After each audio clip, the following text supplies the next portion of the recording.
Well, let's cross then to Jerusalem, talk to our correspondent, Noga Tarnopolsky. Noga, the US then seemingly trying to still try and find a way out of this and negotiate. What about Benjamin Netanyahu? I mean, is he having to adapt his strategy because of it?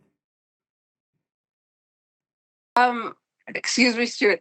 I think that Prime Minister Netanyahu surprisingly finds himself in a situation not that different from our own. In other words, hearing on the one hand of American plans, at least the Israeli government has been leaking that they have heard American plans to declare a ceasefire in Iran as early as Saturday, so 2 days from today. That's something that the Israeli government was telling diplomatic correspondents here last night.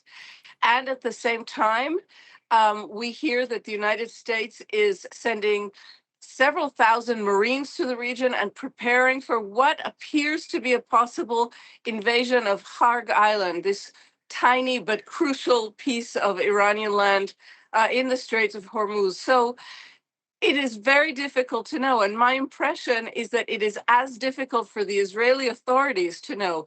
So for now, what we're seeing is that coordination between the American and the Israeli militaries continues unaffected.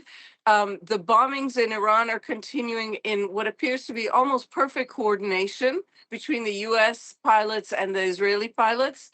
And yet the Israeli government seems to be kind of scrambling to prepare for any possibility, even in the immediate future.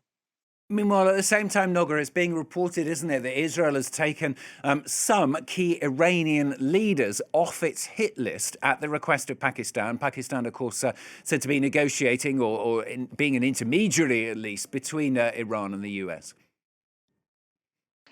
That's right. So I heard a slightly different version of that, but the fact that it's in the air is interesting. What I was able to gather from here is that the United States and Israel removed from the list of possible targets both Pashkian, the president of Iran, and the speaker of its parliament, who are seen kind of as the last men standing, as those who still could possibly negotiate, although both have been extremely explicit in saying that they will not negotiate and that there are no negotiations. So let's take a step back. Pakistan did offer its services as a mediator.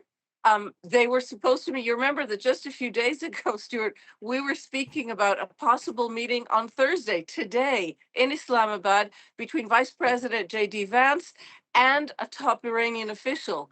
Now, none of this is happening, and we have to ask ourselves the question whether there were any talks underway. For now, there's no evidence except for Donald Trump's insistence that talks had started. There's no evidence, and we've seen no site for these talks and no interlocutor.